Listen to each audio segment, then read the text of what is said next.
Bismillahirrahmanirrahim. Alhamdulillah nahmaduhu wa nasta'inuhu wa nastaghfiruh.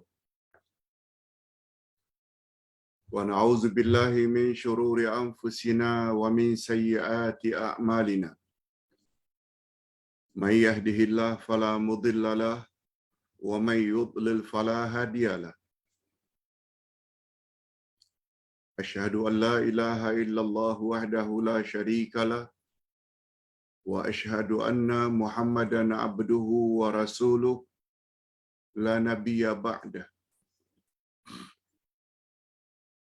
Allahumma salli wa sallim ala nabiyyina Muhammad wa ala alihi wa sahbihi ajma'in amma ba'd. Hadirin dan hadirat serta para pemirsa yang saya hormati, Assalamualaikum warahmatullahi wabarakatuh.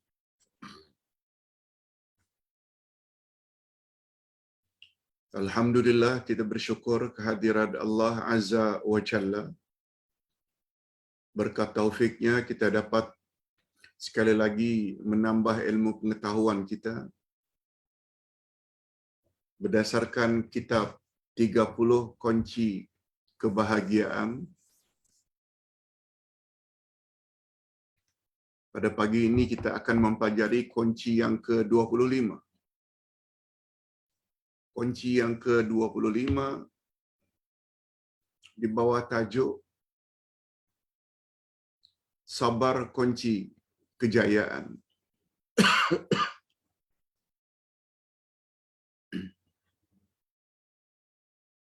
Jadi salah satu topik 30 kunci kebahagiaan adalah sabar. Sabar adalah kunci kejayaan.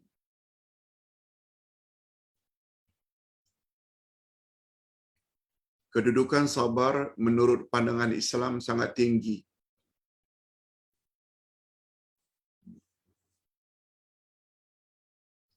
Kedudukan sabar dalam Islam sangat tinggi.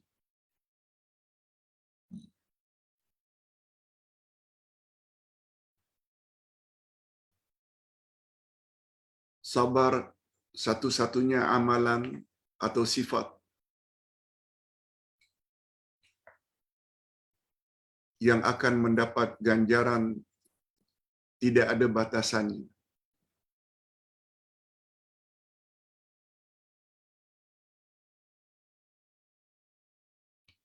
Orang-orang yang berada di dalam syurga akan mendapat ucapan selamat dari para malaikat. Selamat sejahtera untuk kamu sekalian, wahai penghuni syurga, berkat kesabaranmu. Disebut berkat kesabaranmu dulu ketika di dunia.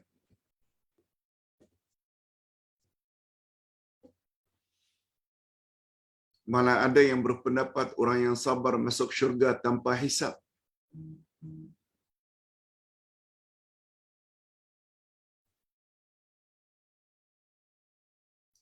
Oleh sebab itu sangat tepat kalau topik pembahasan kita pagi ini sabar kunci kejayaan. Kejayaan di dunia, kejayaan di alam barzakh, dan kejayaan di alam akhirat.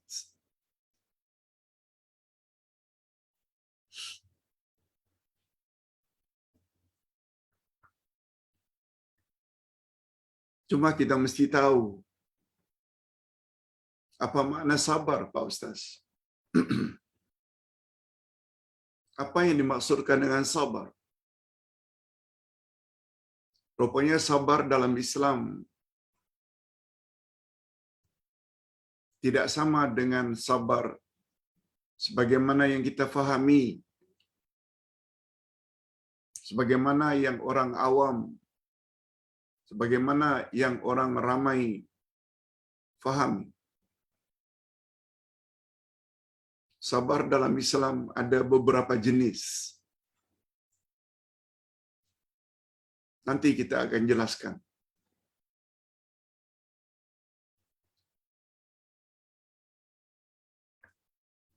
Sebab sabar dengan takwa sangat erat hubungannya. Kalau Allah senantiasa sebut dalam Al-Quran, syurga itu untuk orang-orang yang bertakwa.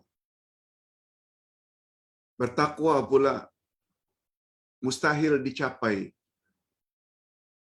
andai kata orang tersebut tidak sabar. Apa kaitannya takwa dengan sabar, Pak Ustaz? Ini yang akan kita jelaskan. Cukuplah itu sebagai mukaddimah.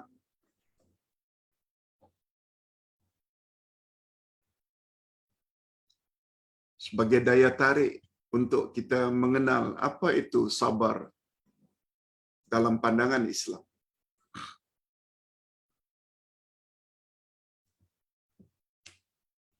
Kita mula baca.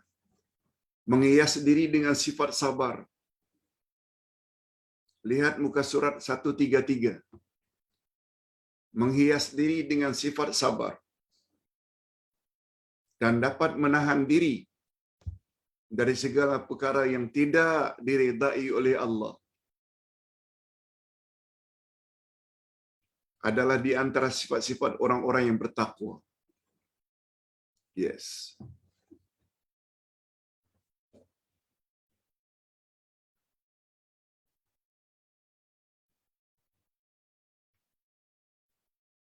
Dalam ungkapan tersebut ada perkataan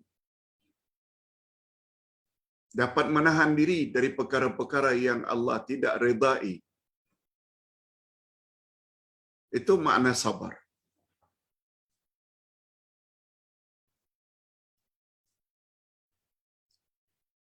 Bila orang cemoh kita, orang caci kita, orang hina kita, padahal kita di dalam kebenaran, kita menahan diri. Tidak cepat melatah. Tidak cepat marah. Tidak cepat panas baran. Menahan diri.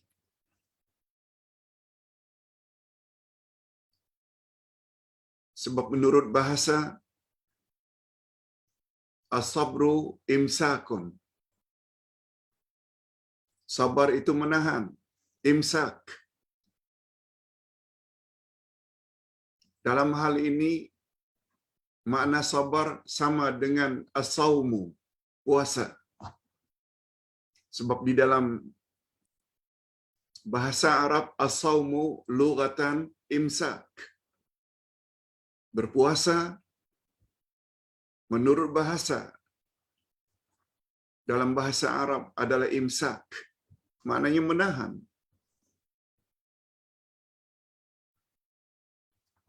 Karena dalam puasa kita mesti menahan. Bukan hanya dari makan, minum. Menahan dari segala yang tidak diridai oleh Allah. Menahan mata dari melihat yang haram. Menahan telinga dari mendengar perkara-perkara tak senonoh. Seperti umpat keji, fitnah. Menahan lidah dari berkata lucah, berkata kasar. Bila orang ajak ingin berkelahi, katakan saja, ana sha'im, saya sedang berpuasa. Menurut bahasa, menahan makan minum, walaupun makan minum itu kita beli dari hasil pendapat kita yang halal, tetap tidak boleh makan minum di siang hari. Juga menahan daripada melakukan hubungan kelamin, walaupun terhadap isteri yang sudah sah di siang hari. Itu makna puasa. Puasa menurut bahasa imsak, sabar menurut bahasa juga imsak. Oleh sebab itu bulan puasa dinamakan juga dengan bulan sabar. Kita berdoa, mudah-mudahan Allah Subhanahu wa taala panjangkan usia kita sehingga menemui bulan puasa yang tidak sampai 2 bulan lagi.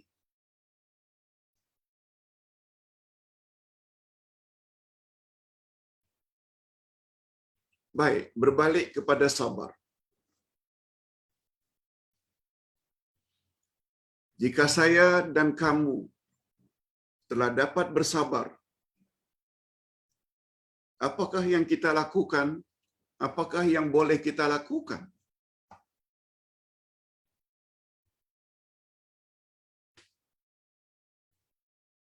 Kalau saya dan Anda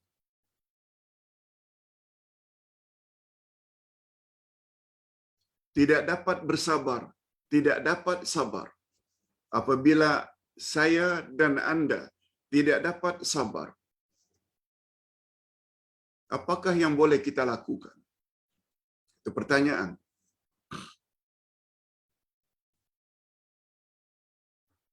Apakah kamu mempunyai cara lain selain sabar?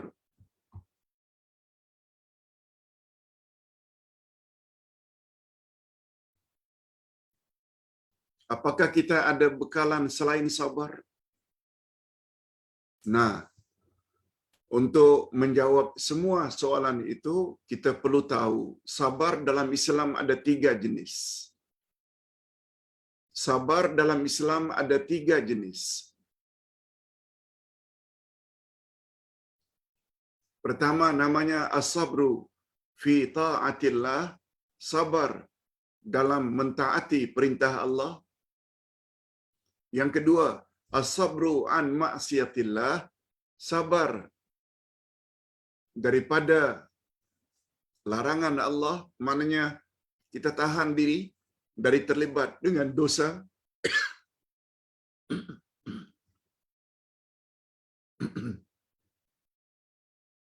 Yang ketiga, as-sabru 'alal aqdarillahil mu'limah, sabar terhadap ujian Allah yang menyayat hati.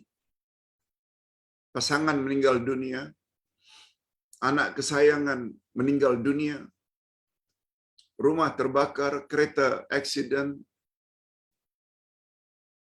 sabar.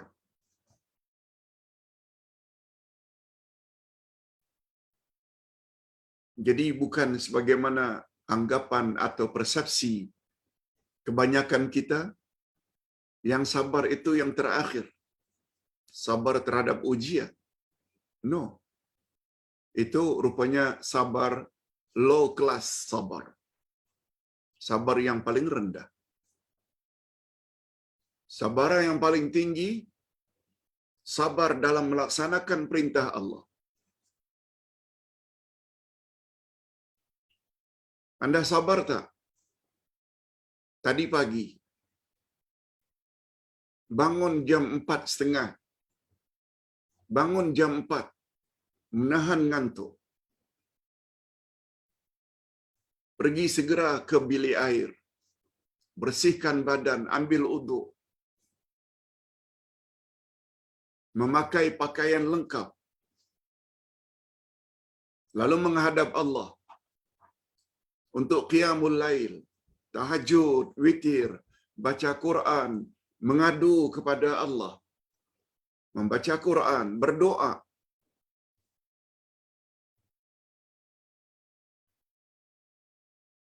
Itu namanya as-sabru fi ta'atillah.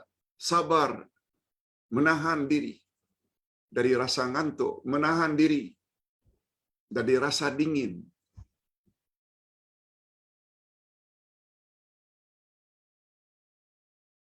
Kemudian kedengaran azan subuh,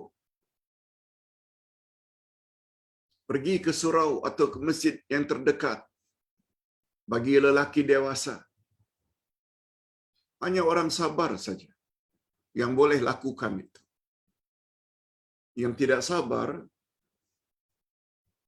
sampai saat ini pun ada yang mesti tidur.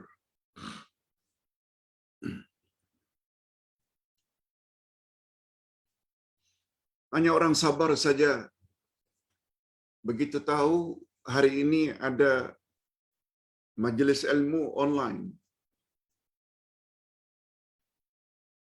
dia buat kerja-kerja yang perlu dia buat lebih awal untuk membolehkan on time dapat dengar.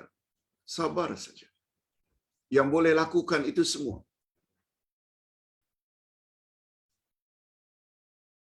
Yang kedua,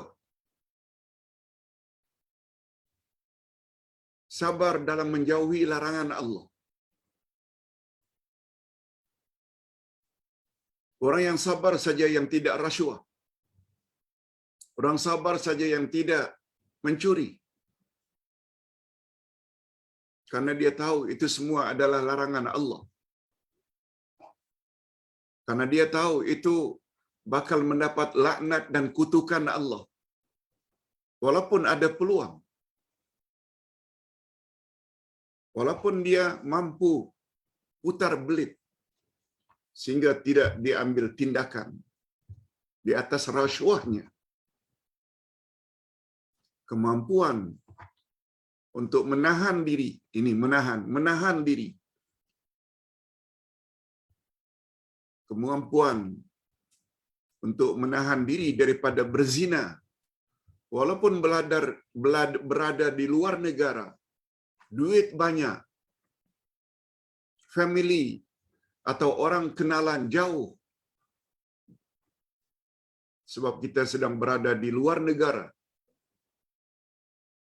Orang yang sabar tetap tidak akan melakukan zina. Itu maknanya sabar. Sabar menjauhi larangan Allah.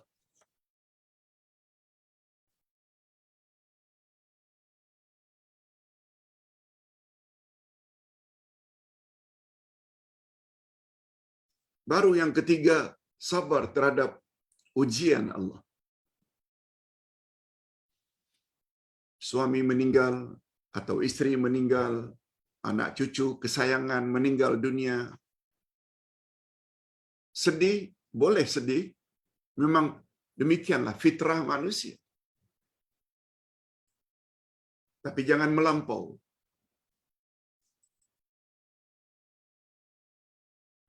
Sampai meratap, sampai terlolong-lolong. Sebagaimana amalan orang-orang Arab jahiliyah. Sabda Nabi, an-niyahah minal jahiliyah. Meratap adalah di antara adat istiadat Arab jahiliyah.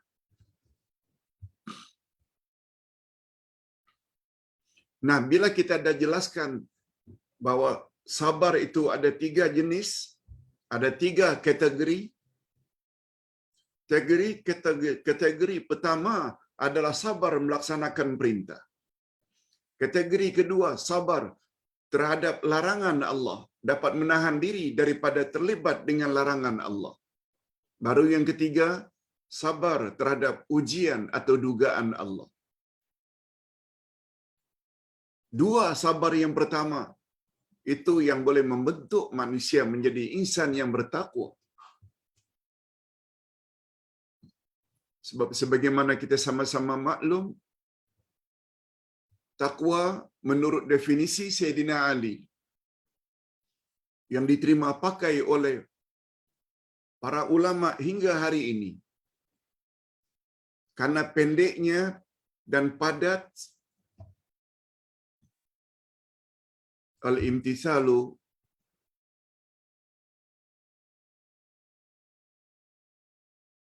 bil awamir wal ijtinabu bin nawahi.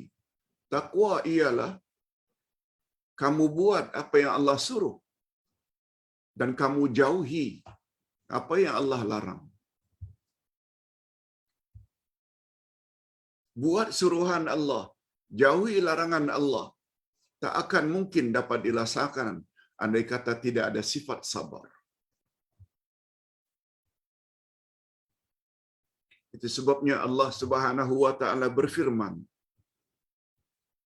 apakah pada ayat 45 atau ayat 153 dari surat Al-Baqarah, A'udzubillahi minasyaitonir rajim.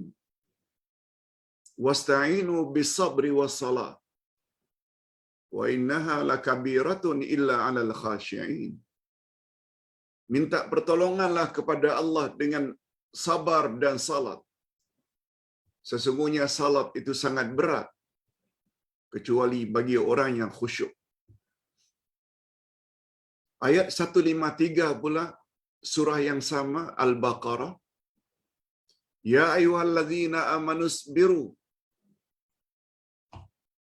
Ya ayyuhalladzina amanu ista'inu bisabri wassalah. Innallaha ma'as sabirin. Orang-orang yang beriman, minta tolonglah kamu kepada Allah dengan sabar dan salat. Sesungguhnya Allah bersama dengan orang-orang yang sabar.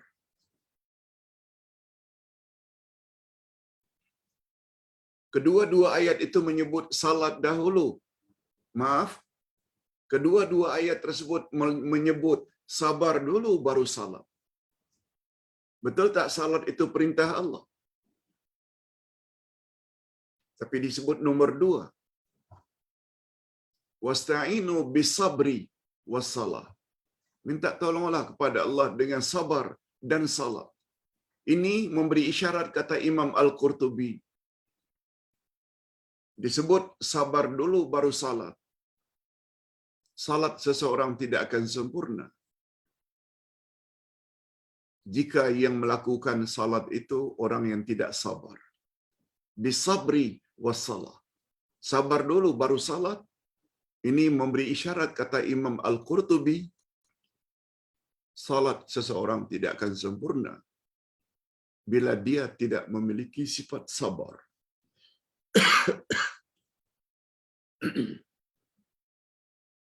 Karena sabarlah dia mampu tumakninah. Karena sabarlah dia akan senantiasa melihat tempat sujudnya. Karena sabarlah dia mampu memahami apa yang dia baca dalam salat. Yes. Nah, setelah kita tahu sabar ada 3 jenis.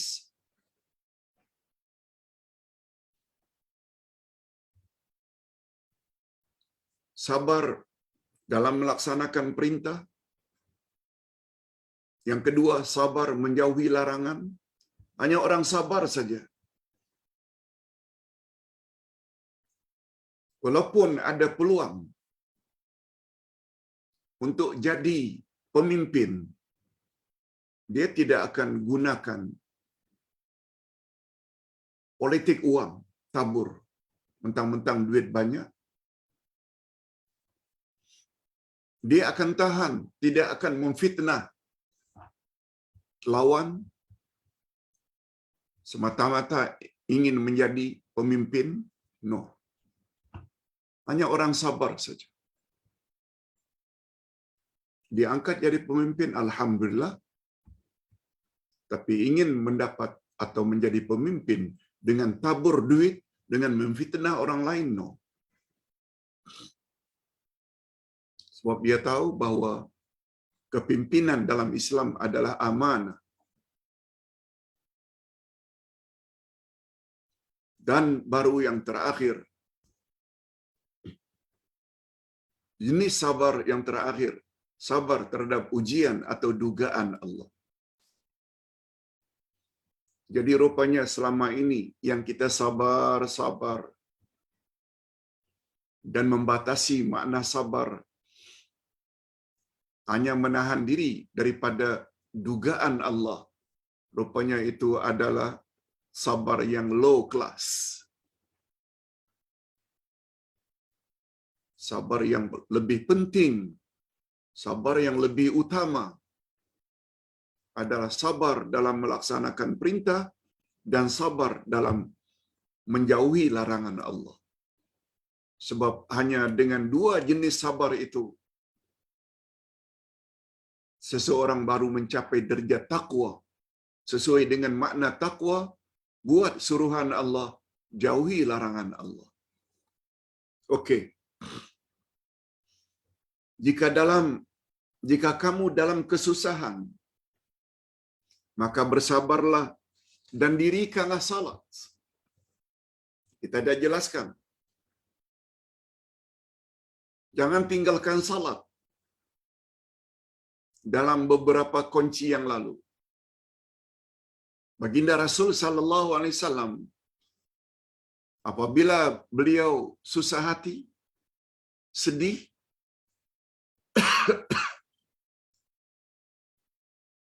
beliau akan ajak Bilal.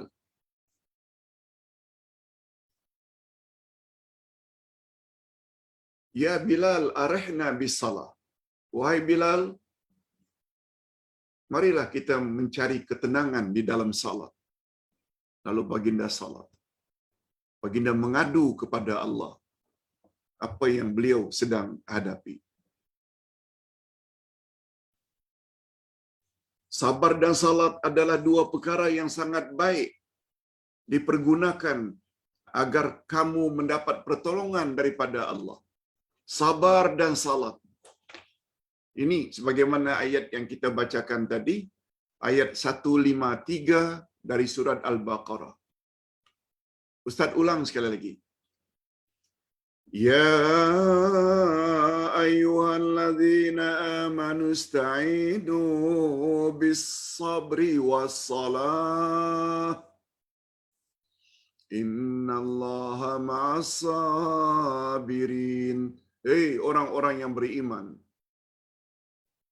minta tolonglah kamu kepada Allah dengan sabar dan salat. Sesungguhnya Allah bersama dengan orang-orang yang sabar. Allah beri kunci, dua kunci. Kalau ingin mendapat pertolongan Allah, banyak sabar dan banyak salat.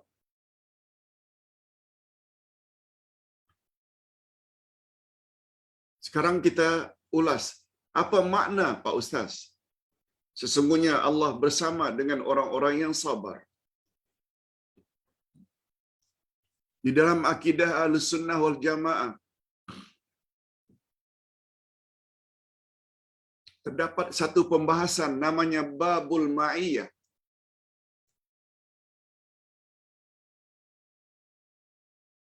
Ustaz ada tulis perkara tersebut di dalam buku akidah Ahlussunnah wal Jamaah jilid 3.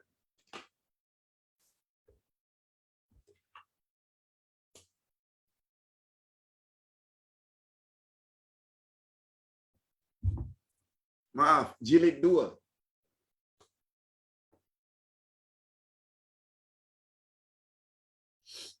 Ustaz ada bahas dalam ilmu akidah, dalam buku Akidah Ahlussunnah wal Jamaah jilid 2, bahagian akhir.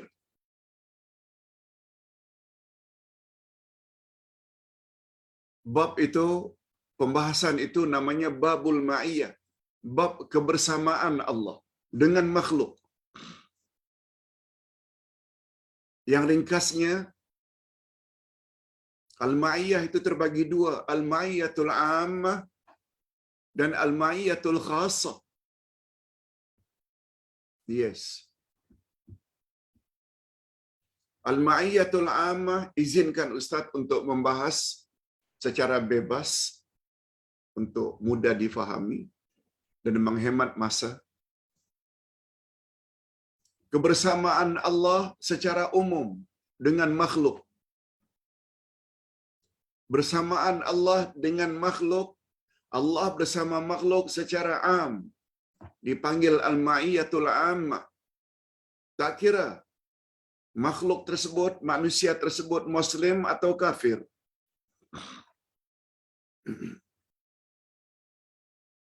Manusia tersebut jahat atau baik.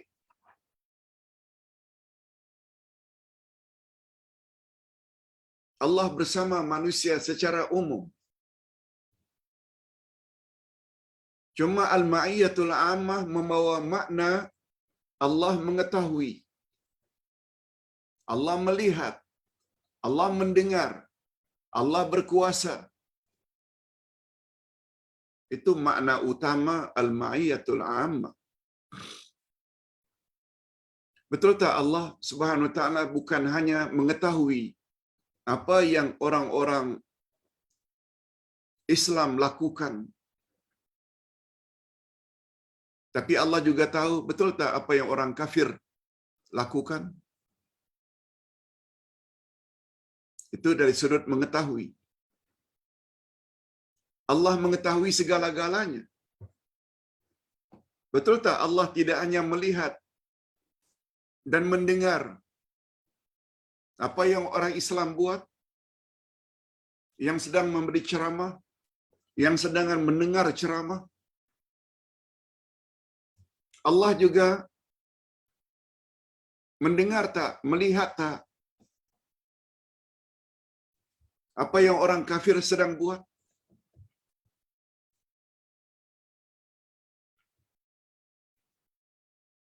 Allah Subhanahu wa taala melihat tak, mendengar tak, mengetahui tak mana pendakwah-pendakwah yang menerangkan kalamnya Al-Quran dan hadis-hadis nabinya yang sahih? Allah tahu tak? Dan Allah tahu tak mana pendakwah-pendakwah yang merapu, yang mengajar ajaran-ajaran sesat, yang berzikir dengan menggoyang-goyangkan badan?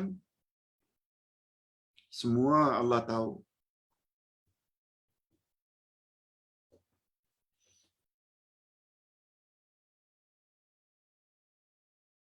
Itu makna al-ma'iyatul 'ammah.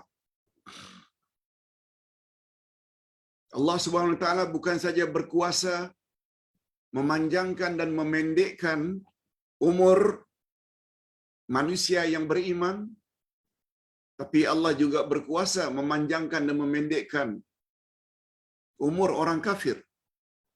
Betul tak Allah juga berkuasa bukan saja mematikan orang beriman, tapi juga Allah berkuasa mematikan orang kafir?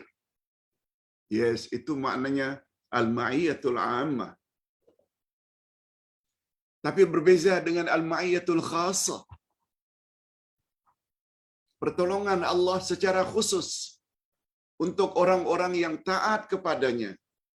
Para nabi, para rasul, orang-orang yang dekat dengan Allah, aulia Allah, wali-wali Allah,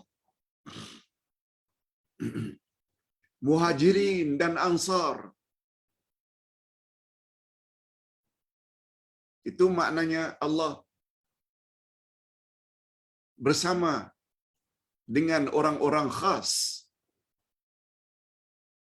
Allah bersama dengan orang-orang yang suka tahajud, witir, qiyamul lail, salat bukan saja fardu tapi juga buat rawatib, qabliyah, ba'diyah, duha dan lain-lain.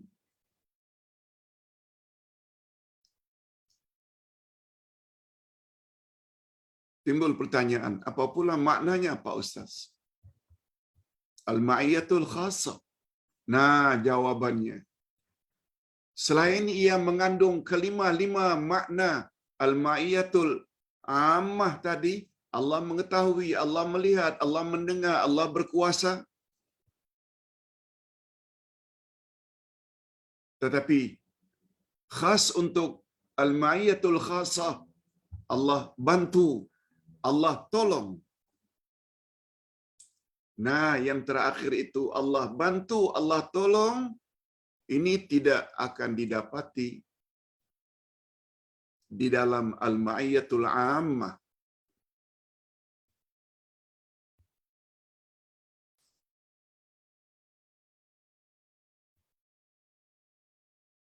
Termasuk orang-orang khas yang bukan saja Allah mengetahui, melihat, mendengar, berkuasa, tapi Allah tolong, termasuk orang-orang yang mempunyai sifat-sifat yang mulia.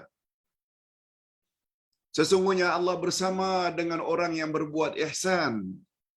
Innallaha lama'al muhsinin. Ayat terakhir dari surat Al-Ankabut.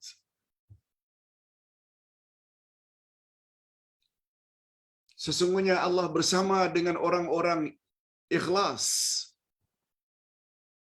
Sesungguhnya Allah bersama dengan orang-orang yang bertakwa. Nah, termasuk innallaha ma'as sabirin. Sesungguhnya Allah bersama dengan orang-orang yang sabar. Maknanya Allah bukan saja sekedar mengetahui siapa dari kalangan umat manusia yang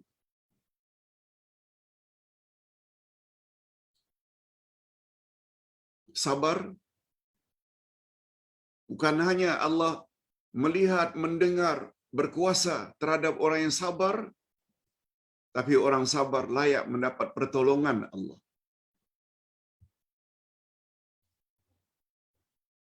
Itu maksudnya. Orang kafir tidak akan mendapat pertolongan daripada Allah. Orang jahat tidak akan dapat pertolongan daripada Allah. Lebih-lebih lagi di alam barzakh dan di alam akhirat. Orang yang berbuat ihsan, baik dengan ibu bapa, baik dengan jiran tetangga, orang-orang yang sabar, mereka bukan saja mendapat kejayaan di dunia, lebih-lebih lagi kejayaan yang mereka akan dapati di alam barzakh dan di alam akhirat. Itu sebabnya di dalam ayat 53, kalau tak salah, ayat 53 dari surat Ar-Ra'd. Surat Ar-Ra'd ayat 53, Allah Subhanahu wa taala berfirman, setelah orang-orang beriman masuk ke dalam syurga, akan masuk pula lah malaikat-malaikat dari segala pintu untuk menyampaikan ucap tahniah kepada orang-orang atau penghuni syurga sambil menyebut, apa ucapan para malaikat? Salamun alaikum bima sabartum.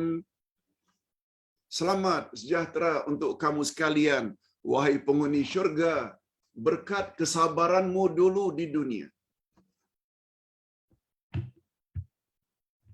Ustaz ingin pastikan dulu,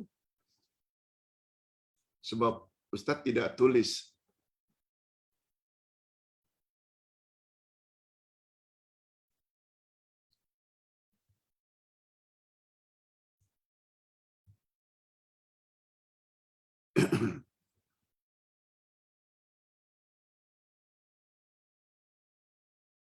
surat Ar-Ra'd. Yes, surat yang ke-13.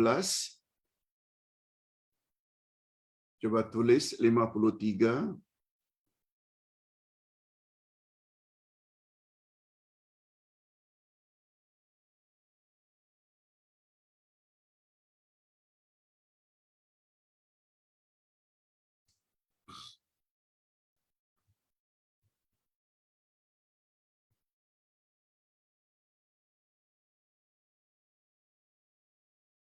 Maaf, mungkin ayat 33.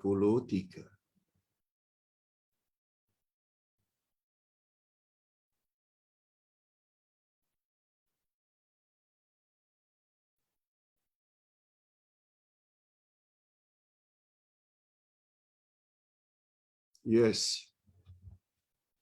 Bukan 53 tapi 24.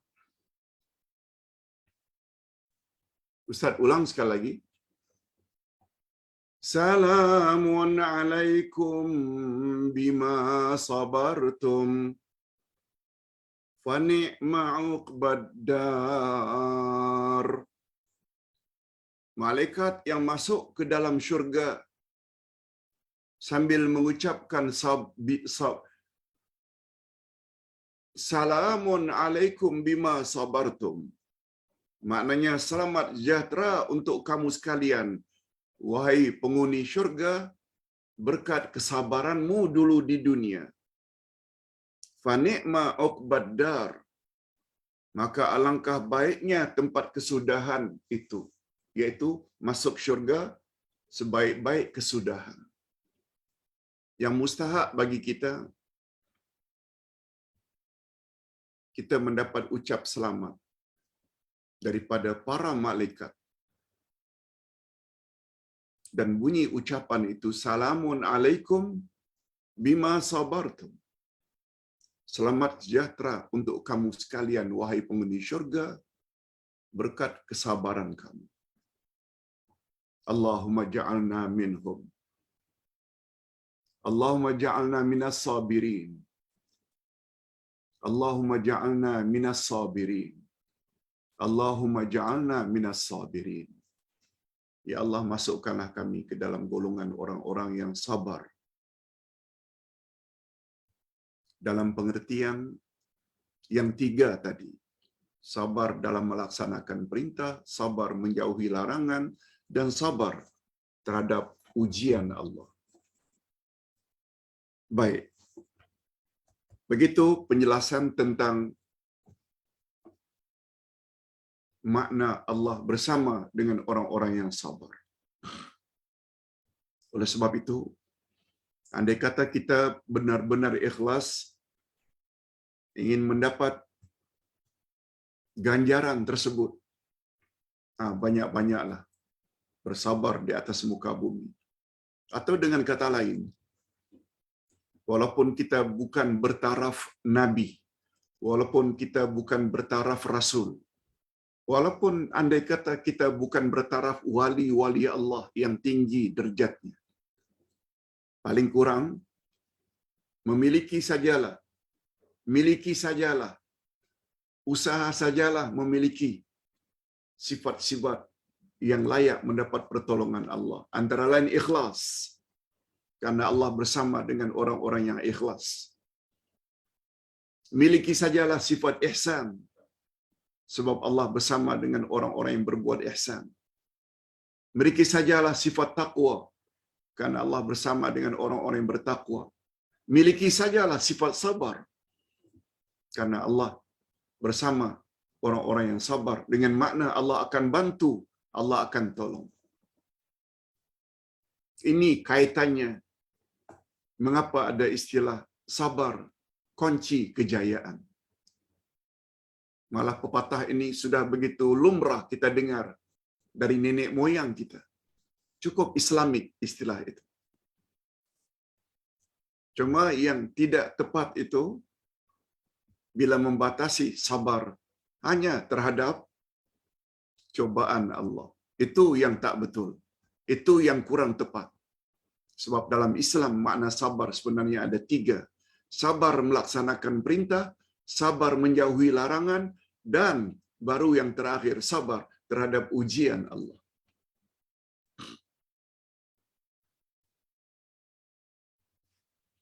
Jadi berdasarkan ketentuan ini, maka dapatlah disimpulkan bahawa makna Allah bersama orang-orang yang sabar mengandungi pengertian bahawa Allah akan menolong dan membantu sesiapa yang sabar. Yes, itu kesimpulannya. Anda ingin mendapat pertolongan Allah, banyak-banyaklah bersabar. Termasuk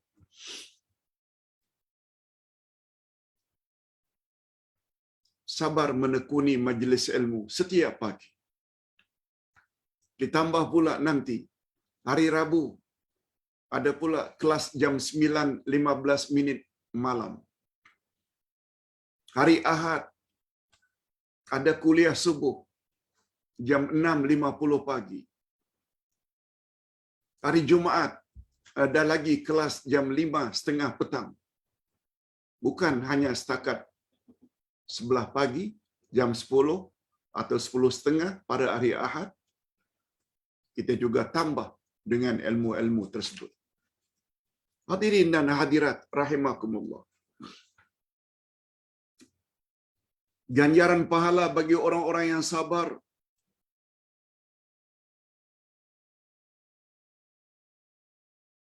ganjaran pahala bagi orang-orang yang sabar tiada batasannya. Dan ada pula yang berpendapat bahawa orang yang sabar masuk syurga tanpa hisab. Ini ayatnya. Az-Zumar ayat 10. Innama yuwaffas sabiruna ajrahum bighairi hisab. Sesungguhnya hanya orang-orang yang bersabarlah yang dicukupkan pahala mereka tanpa batas.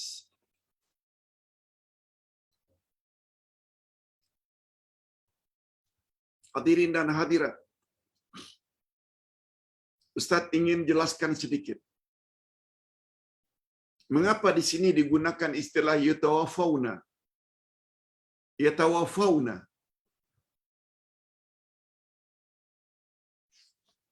Dari kata wafa yuwafi. Yuwafa. Wafa yuwafi atau yuwafa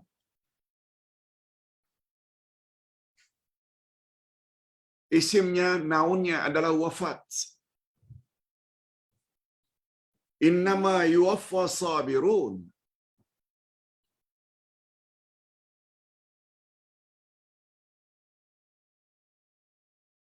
Yuwaffa maknanya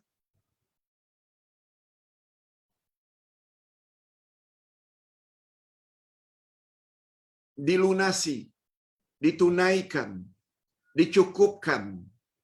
Boleh semua makna itu. Nah, kalaulah makna yuwaffa dicukupkan,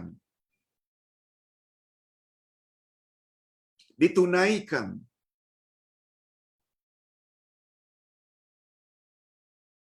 apa kaitannya dengan wafat, Pak Ustaz? Bukankah wafat itu membawa makna mati? Yes. Mata yamutu, mati. Wafa yuwafi, dicukupkan atau mencukupkan, ditunaikan. Karena apabila seseorang mati, wafat, dia akan dicukupkan oleh Allah. Dia akan ditunaikan oleh Allah. Allah Subhanahu wa taala akan berikan kepadanya sesuai dengan apa yang Allah janjikan. Pemahamannya macam ini. Andai kata orang itu melakukan amal saleh, berpegang teguh dalam beragama dengan kehendak Quran dan sunnah Nabi, walaupun di dunia dia dicemooh, walaupun di dunia dia dipenjara sampai mati, walaupun di dunia dia digantung sampai mati oleh manusia yang zalim, tapi setelah mati Allah akan tunaikan sebagaimana yang Allah janjikan dengan nikmat kubur ketika di alam barzakh, dengan syurga yang begitu indah di akhirat nanti. Itu maksudnya Allah akan tunaikan janji. Walaupun di dunia dulu dia dicemooh. Oleh sebab itu kita, khasnya para pendakwah yang yakin akan hakikat ini, dia tak kisah apapun orang cemooh dan kata, dia akan teruskan mengatakan yang benar. Dia tidak dapati pujian sanjungan itu di dunia, malah justru dicemooh. Tapi dia akan dapat sanjungan nanti setelah dia mati dari sisi Allah Azza wa Jalla. Sebab dia yakin innallaha la yukhliful mi'ad. Allah tak pernah mungkir janji. Itu maksudnya. Dia berpuasa, menahan makan minum dan segala yang dilarang. Dia sabar. Tapi dialah nanti akan mendapat penghormatan yang luar biasa di akhirat. Malah satu-satunya pintu yang lain dari yang lain, khas untuk orang yang berpuasa saja, yang namanya pintu Rayyan, Babur Rayyan, khas untuk orang yang berpuasa saja. Mereka akan diberi oleh Allah berbagai macam nikmat. Walaupun dulu mereka terpaksa menahan lapar, makan, minum, dan sebagainya. Itu makna wafat. Sebaliknya, perasuah. Walaupun mahkamah di dunia kamu boleh atur sehingga tidak mendapat tindakan,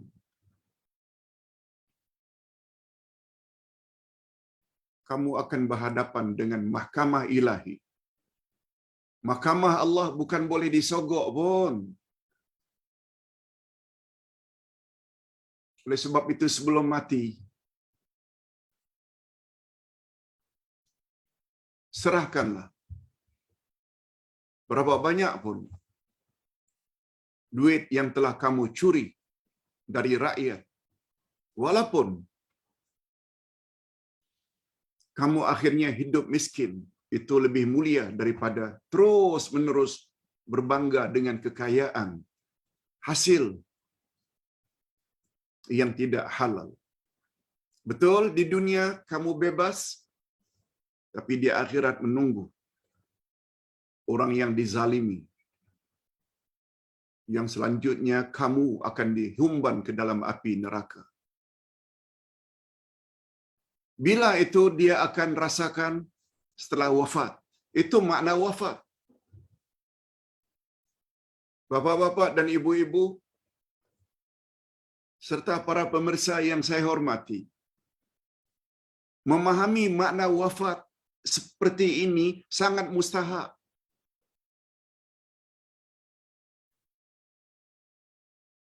Wafat maknanya dipenuhi, dicukupkan. Itu sebabnya orang yang berjuang di atas kebenaran, mereka tidak takut mati, apalagi sekedar dicemooh, apalagi sekedar dipulaukan. Mereka tidak akan takut. Karena apa? Semua mereka akan mati. Kullu nafsin dha'iqatul maut. Apa yang kamu akan dapat nanti setelah mati di alam kubur dan di alam barzakh?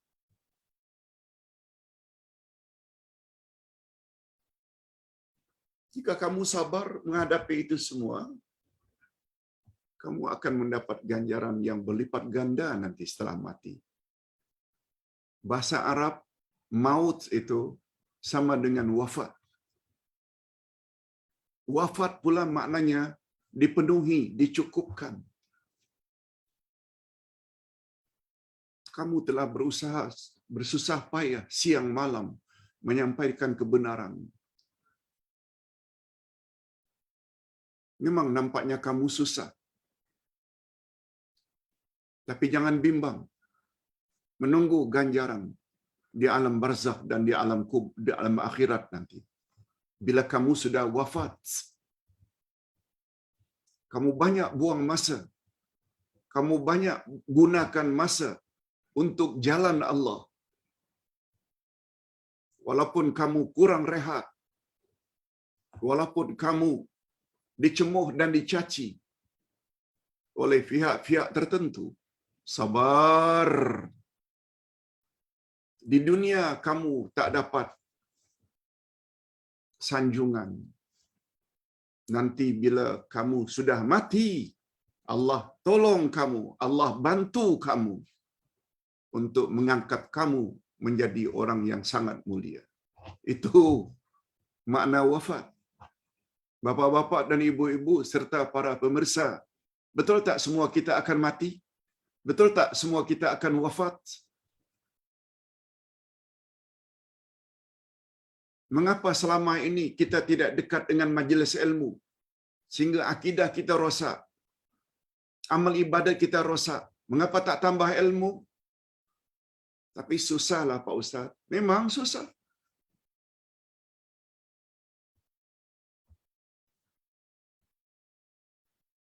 Susah macam manapun orang yang belajar. Susah lagi orang yang mengajar.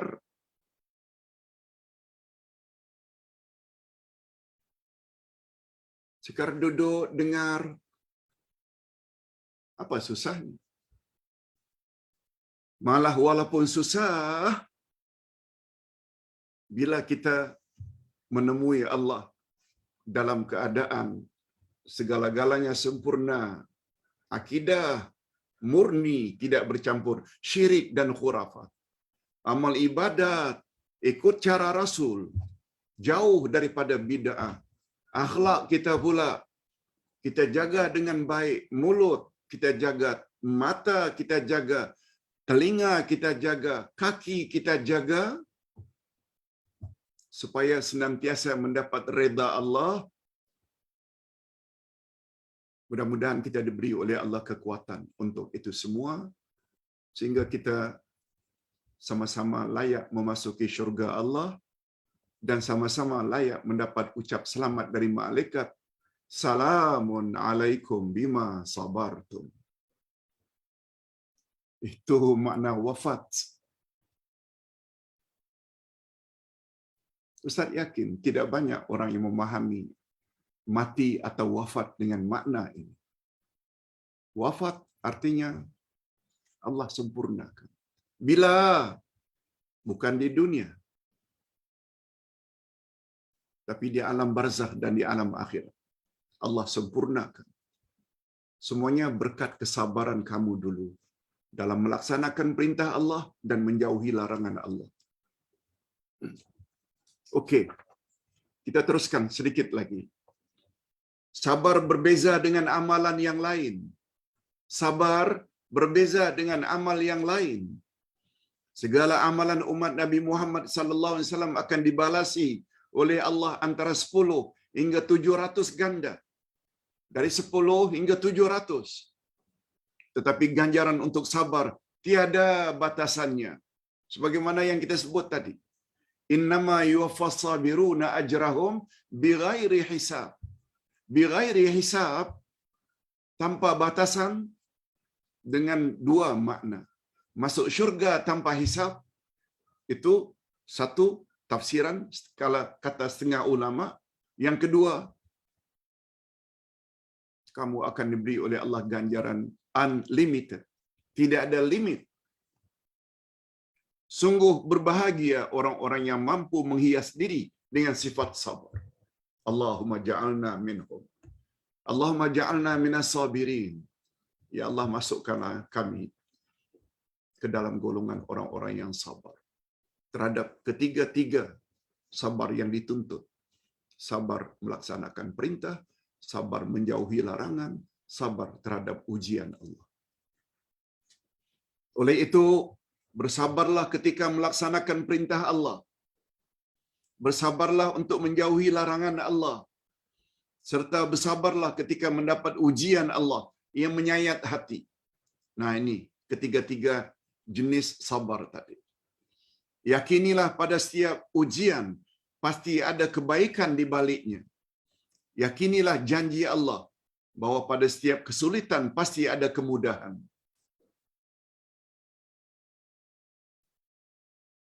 Itu sebabnya orang-orang tua ada menyebut dalam bidalan mereka, berakit-rakit ke hulu, berenang-renang ke tepian.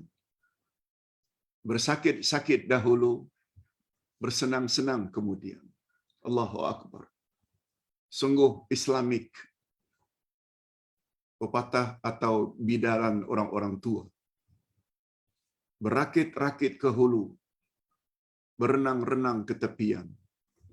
Bersakit-sakit dahulu, bersenang-senang kemudian. Maknanya, bersakit-sakit dahulu tu di dunia, bersenang-senang kemudian, iaitu di alam barzakh dan di alam akhir. Ini rahasianya sabar. Ini sebagaimana firman Allah, fa innamal usri yusra, innamal usri yusra. Karena sesungguhnya sesudah kesulitan itu ada kemudahan. Sesungguhnya sesudah kesulitan itu ada kemudahan. Diulang sampai 2 kali oleh Allah. Sesungguhnya bersama kesulitan itu ada kemudahan. Sesungguhnya bersama kesulitan itu ada kemudahan.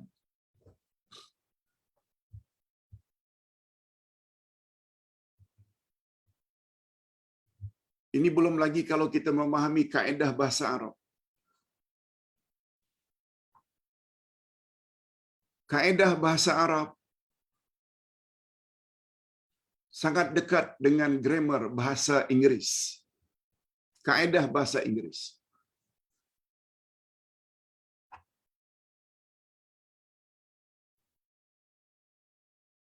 Di dalam bahasa Arab ada yang namanya nakirah, ada namanya ma'rifah.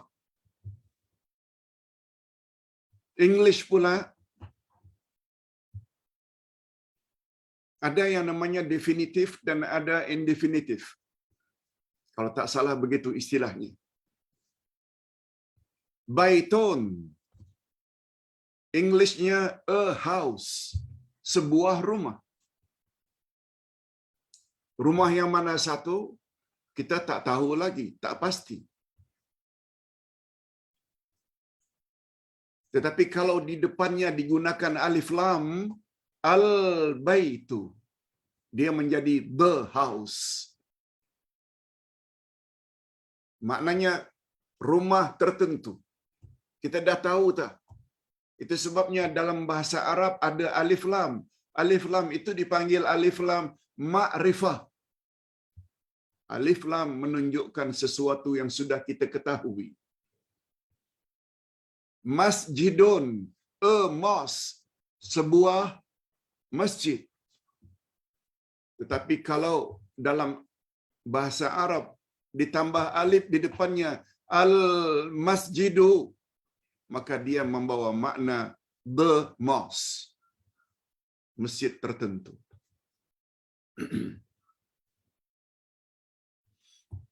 Cukuplah itu sebagai contoh. Kita jelaskan. Ayat di atas diulang 2 kali secara bergandengan. Seolah-olah memberi isyarat bahawa kemudahan pasti akan datang pada setiap kesusahan yang berlaku. Para mufassirin, yakni ulama tafsir Al-Quran berkata, adapun rahasia perkataan al-usr, al-usr, kesusahan,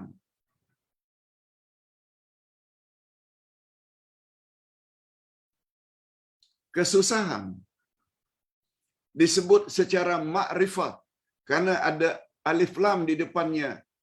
Usrun atau usrin menjadi al-usr.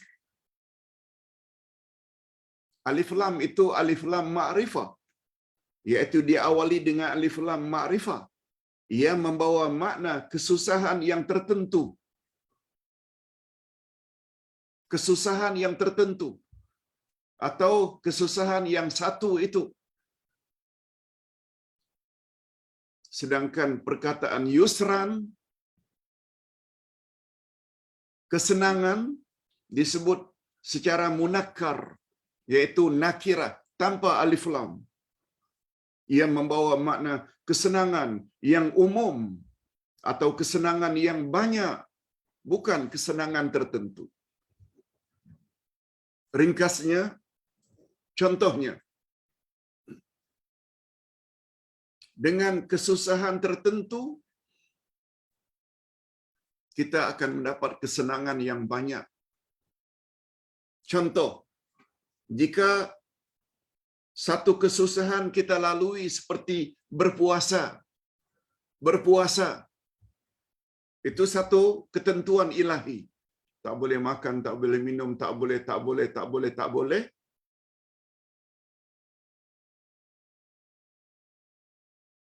Kita rasa susah. Semua tak boleh.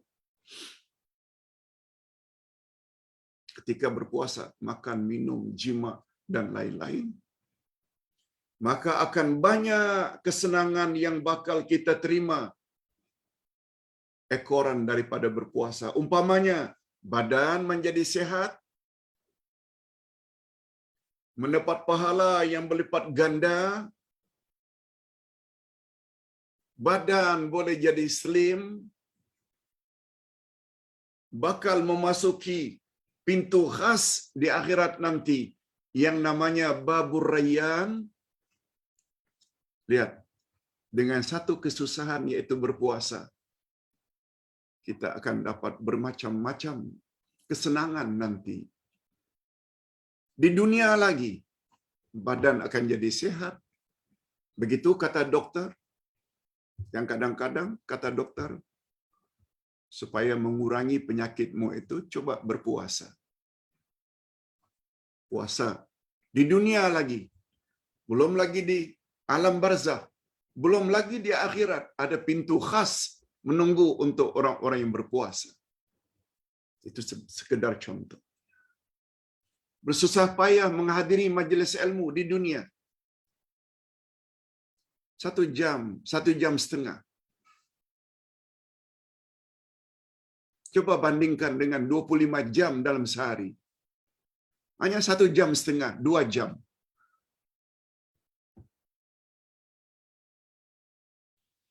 Yang akhirnya membuat akidah kita jadi murni, tidak bercampur syirik dan khurafat. Akhirnya cara ibadat kita ikut cara Rasul, tidak ada bid'ah.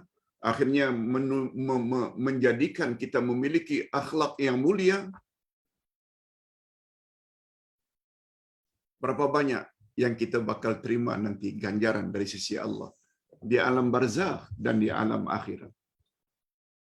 Bukan di sini. Di sini kadang-kadang kita mendapat sanjungan, kadang-kadang. Tapi lebih banyak kalau kita berada di atas kebenaran, mendapat cemohan. No problem. Ilmu pengetahuan seperti itulah yang membuat kita boleh sabar, menahan. Bapak-bapak dan ibu-ibu, Ustaz kira topik ini nih, khasnya topik yang ke-25 tadi, kunci 25, sabar punca kejayaan.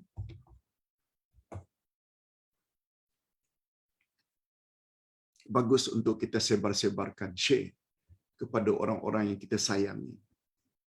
Sabar sangat mustahak dalam hidup. Sama ada hidup di dunia atau hidup di alam barzakh, lebih-lebih lagi hidup di alam akhirat, di mana buktinya malaikat tidak menyebut sebab-sebab yang lain kecuali yang disebut itu berkat kesabaran. Selamat sejahtera berkat kesabaranmu ketika menuntut ilmu, berkat kesabaranmu karena salat malam, berkat kesabaranmu karena dicemoh dan dicaci, berkat kesabaranmu tidak mau terlibat dengan rasuah, tak mau terlibat dengan ini. Itu sebabnya betapa perlunya kita memahami konsep sabar dalam Islam ada 3, bukan hanya 1. Ustaz kira ini dulu yang dapat Ustaz sampaikan. Mudah-mudahan ada jugalah manfaatnya bagi kita semua.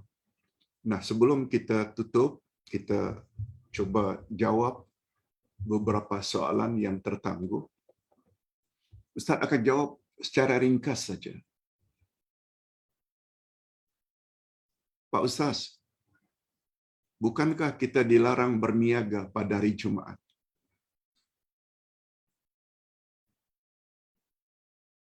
Yang menjadi pertanyaan, yang dimaksudkan dilarang itu meninggalkan salat Jumatkah disebabkan berniaga? Ustaz jawab langsung. Bukan. Yang dilarang oleh Allah itu dalam ayat 9 dan 10 surat Al-Jumu'ah. A'udzubillahi minasyaitonirrajim.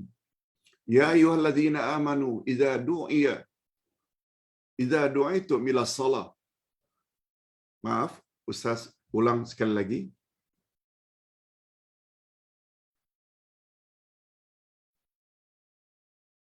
Surat Al-Jumu'ah supaya pasti ya. Surat Al-Jumu'ah supaya pasti. Coba.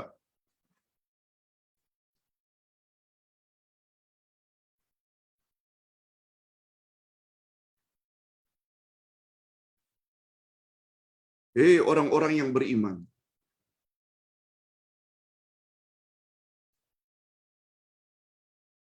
Surat Al-Jumu'ah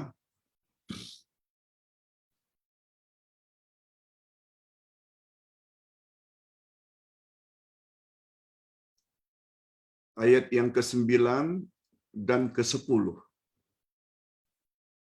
Yes.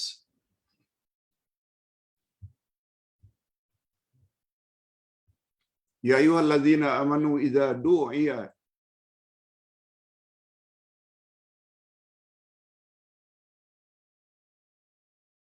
lis-salati min yaumil jumu'ah fas'au ila dzikrillah. Orang-orang beriman, apabila kamu dipanggil untuk salat pada hari Jumat, fas'au ila dzikrillah wa dzarul bai'. Zalikum khairul lakum in kuntum ta'lamun. Orang-orang yang beriman. Ya ayyuhalladzina amanu idza du'iya lis-salati min yaumil jumu'ah. Apabila kamu dipanggil untuk salat Jumat, bersegeralah kamu untuk datang salat Jumat, tinggalkan perniagaan kamu. Itu adalah lebih baik bagi kamu jika kamu mengetahui. Itu ayatnya. Pertanyaan, apakah larangan di situ tuh disebabkan karena kita terus berniaga sampai tidak salat Jumat? Jawabnya tidak.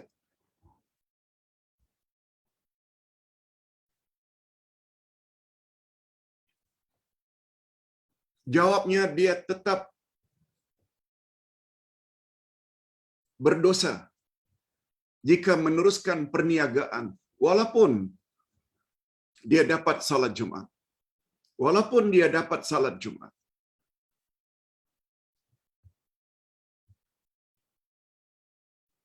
Cuma para ulama fiqh mengatakan pengharaman itu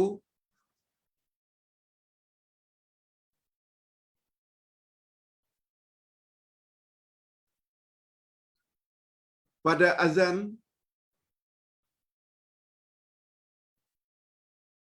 ketika khatib naik di atas mimbar.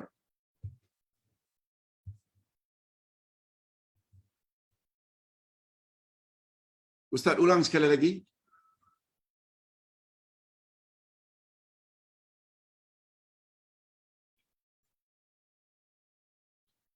Azan kan untuk hari Jumat ada 2 kali. Tapi bila khatib sudah naik di atas mimbar, Assalamualaikum warahmatullahi wabarakatuh, lalu imam atau khatib duduk, lalu azan. Ini azan yang kedua. Azan yang pertama, azan masuk waktu. Umpamanya jam 1:30 menit, 1:30. Itu azan yang pertama, masuk waktu.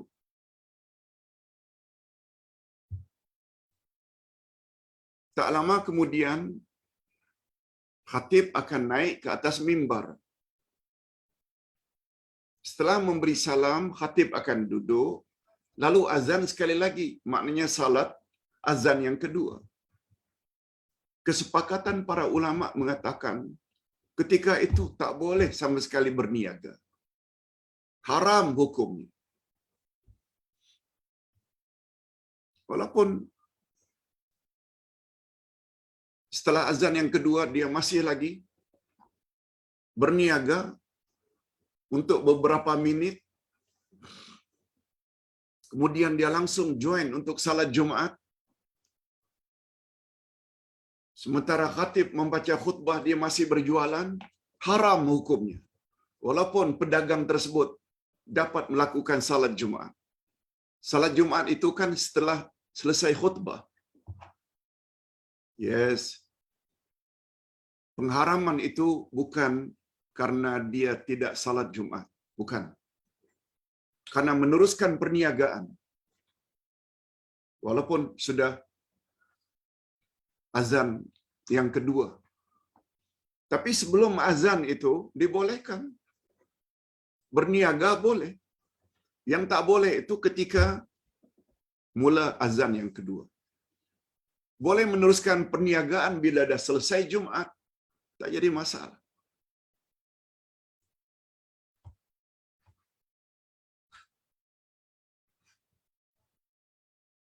Pertanyaan yang kedua, Pak Ustaz, dari orang yang sama.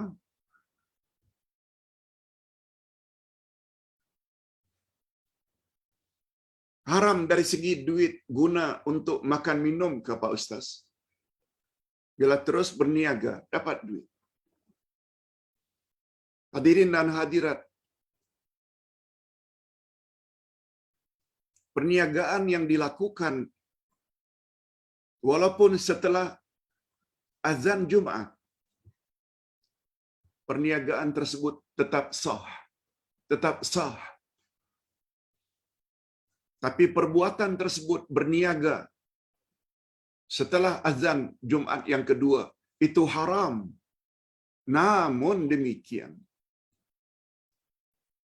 jual belinya tetap sah. Jual belinya tetap sah. Tapi perbuatan meneruskan berniaga itu yang haram. Macam mana Pak Ustaz? Dengan duit yang kita perolehi, paling kurang Ustaz katakan, duit tersebut tidak diberkati oleh Allah. Lain. Halal dan berkat lain. Duit itu tidak diberkati oleh Allah bila digunakan untuk makan minum. Hidupnya tidak akan diberkati oleh Allah. Demikian jawaban Ustaz terhadap soalan yang pertama.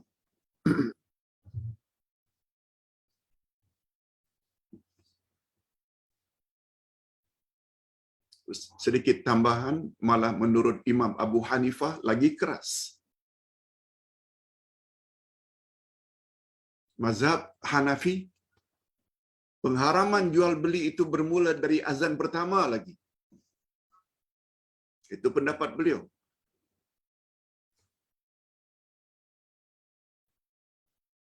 Maaf, pendapat Imam Ahmad Ibnu Hanbal lagi keras. Baik, Ustaz berpindah kepada soalan yang kedua. Salat hajat,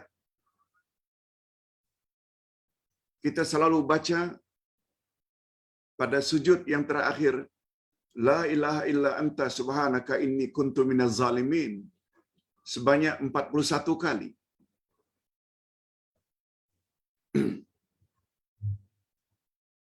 Semua kita tahu bacaan itu adalah bacaan Nabi Yunus dalam perut ikan.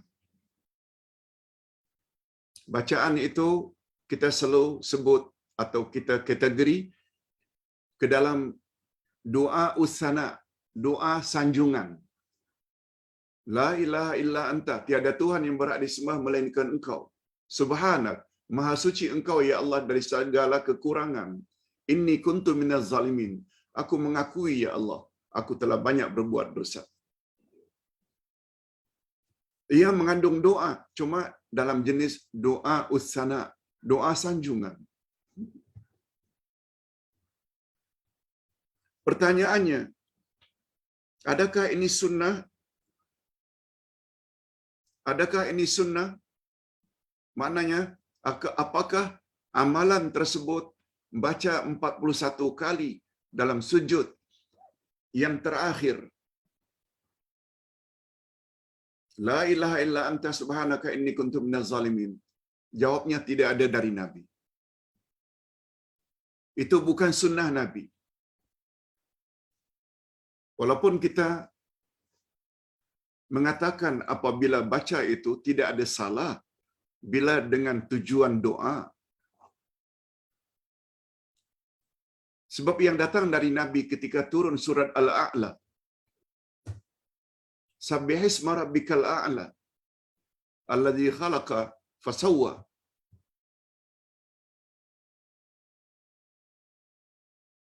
Ketika turun surat Al-A'la, Sabbihisma rabbikal a'la, kata Nabi, ij'alu hadhil ayat fi sujudikum. Jadikanlah kandungan ayat itu dalam sujudmu. Dalam sujudmu. Itu sebabnya Nabi suruh kita baca dalam sujud, Subhana rabbiyal a'la. Subhana rabbiyal a'la. Ada yang menambah wa bihamdi.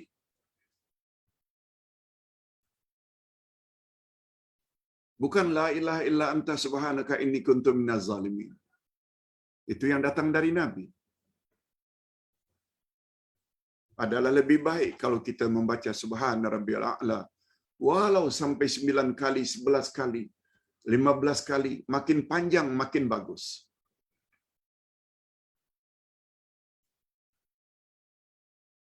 Tetapi walau bagaimanapun, kalau kita tambah dengan bacaan-bacaan lain, termasuk la ilaha illa anta subhanaka inni kuntu minaz zalimin, karena itu doa, karena itu sanjungan, juga tidak salah. Sebab Nabi bersabda, tempat yang paling hampir antara kamu dengan Allah adalah di dalam sujud. Oleh sebab itu perpanjangkan sujudmu dan perbanyakkanlah doa di dalamnya. Jadi berdasarkan keumuman hadis tersebut, kita tidak tambah dengan doa apapun di dalam sujud. Hatta doa itu berasal dari ayat Quran, dengan niat doa tidak ada salahnya. Wallahu a'lam. Cuma bila ditanya, la ilaha illa anta subhanaka inni kuntu minaz zalimin, itu datang dari Nabi ke? Jawabnya tidak. Tapi bukan bermakna bila kita melakukannya tak boleh. Sebab dia termasuk keumuman anjuran Nabi supaya memperbanyak doa di dalam sujud. Cuma sedikit tambahan. Kata para ulama, adanya hadis Nabi, bila kamu ada hajat besar atau kecil, maka ambillah uduk dengan sempurna, kemudian salat 2 rakaat. Niscaya Allah akan penuhi hajatmu. Ayat atau hadis inilah yang dijadikan dalil. Ada yang mengatakan adanya salat hajat. Tapi perlu diketahui bahwa hadis itu dhaif. Hadis itu dhaif. Boleh lihat dalam buku Ustaz Himpunan Salat-salat Sunat Nabi Muhammad sallallahu alaihi wasallam. Oleh sebab itu sebenarnya mana-mana salat,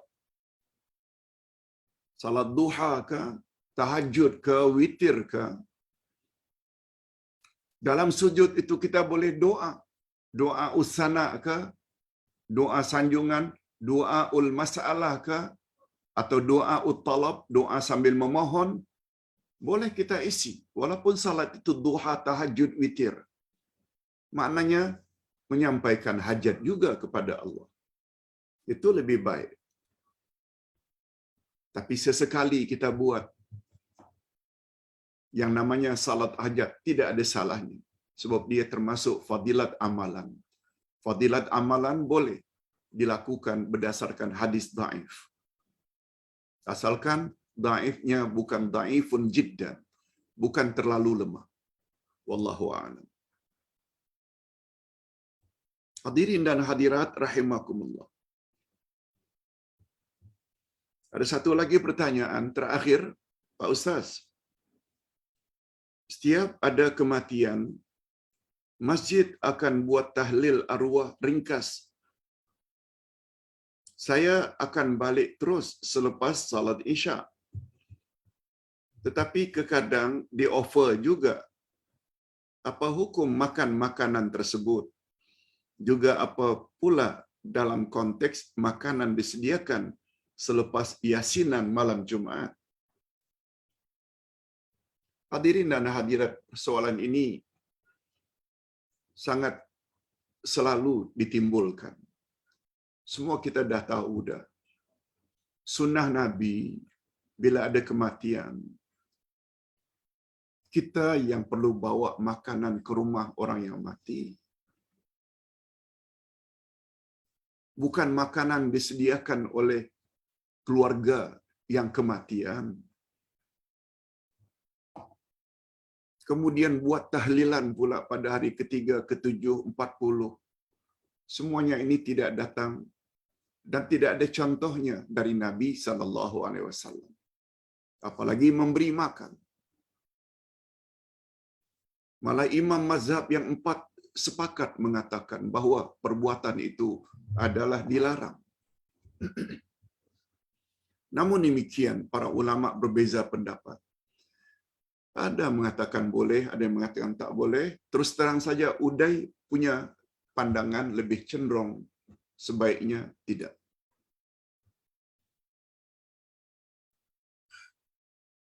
Nabi SAW bersabda, bila mati anak cucu Adam semuanya terputus kecuali 3. Sedekah jariahnya yang dulu banyak menyumbang ke masjid, ke rumah tahfiz, anak yatim. Terus menerus dia akan dapat. Dia tidak berakhir dengan kematian. Terus menerus dalam kubur dia akan dapat. Ilmu yang dapat diambil manfaat daripadanya.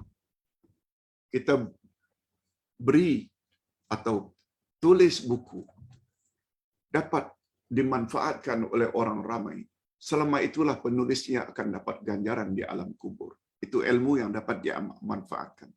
Termasuk ceramah-ceramah mengajar manusia kepada kebenaran. Sebanyak mana orang ikut kajiannya, selama itu dia akan dapat ganjaran. Yang ketiga, anak saleh yang mendoakan. Yang ini confirm datang dari Nabi SAW. Kita juga tidak nafikan apabila si anak membuat makanan pada hari-hari tertentu, lalu dia ajak orang lain makan. Amalan anak ni memberi orang makan ini besar ganjarannya. Automatically mak bapak dalam kubur itu akan dapat. Sebab yang buat ini adalah anak kandungnya.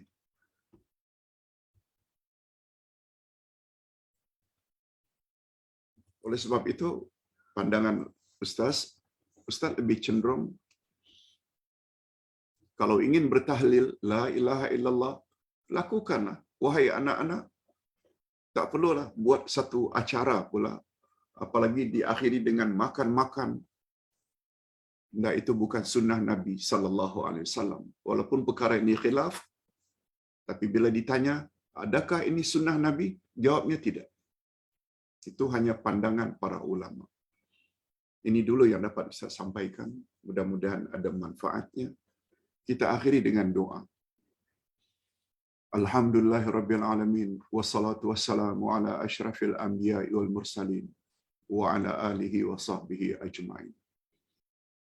Rabbana ighfir lana dhunubana wa liwalidina warhamhum kama rabbawna shighara. Rabbana hab lana min azwajina wa dhurriyyatina qurrata a'yun waj'alna lil muttaqina imama. Ya Allah, ampunkanlah dosa kami dan dosa kedua ibu bapa kami. Dan cucurilah mereka rahmat-Mu, ya Allah, sebagaimana mereka telah didik kami sejak dari kecil. Ya Allah, berilah kami pasangan hidup dan zuriat keturunan yang menyedapkan pandangan mata dan hati kami. Dan jadikanlah kami pemimpin bagi orang-orang yang bertakwa. Ya Allah, pada hari ini kami telah mempelajari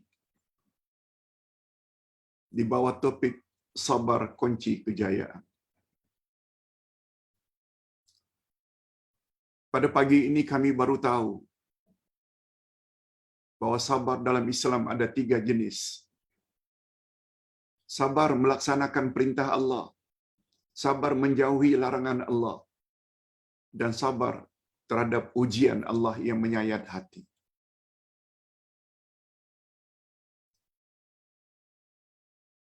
Sabar melaksanakan perintah Allah, sabar menjauhi larangan Allah. Sangat erat hubungannya dengan takwa. Sebab definisi takwa, buat suruhan, jauhi larangan. Oleh sebab itu, masukkanlah kami, ya Allah, ke dalam golongan orang-orang yang sabar. Allahumma ja'alna minas sabirin. Allahumma ja'alna minas sabirin. Allahumma ja'alna minas sabirin. Ya Allah, masukkanlah kami ke dalam golongan orang-orang yang sabar, sehingga kami layak mendapat ganjaran yang berlipat ganda di akhirat nanti tanpa limitnya, tanpa batasannya. Sehingga kami layak mendapat ucap selamat dari para malaikat. Salamun alaikum bima sabartum. Memang susah, ya Allah, untuk memiliki sifat sabar. Tapi dengan pengetahuan yang kami miliki pagi ini, insya-Allah kami berusaha. Kami mohon taufikmu, restumu, izinmu, kehendakmu, supaya kami jadi orang-orang yang sabar dalam menegakkan kebenaran. Birahmatika ya arhamar rahimin. Wa sallallahu ala nabiyyina Muhammad wa ala alihi wa sahbihi ajma'in. Subhana rabbika rabbil izzati amma yasifun. Wa salamun alal mursalin. Walhamdulillahi rabbil alamin. Subhanakallahumma wa bihamdik. Asyhadu an la ilaha illa anta astaghfiruka wa atubu ilaik. Assalamualaikum warahmatullahi wabarakatuh.